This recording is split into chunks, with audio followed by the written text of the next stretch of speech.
Nå prater. Jesus.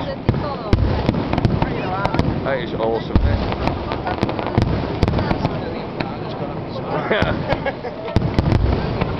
Nå prater lekk. Oi. Nå prater Brasselganger 2. That's it.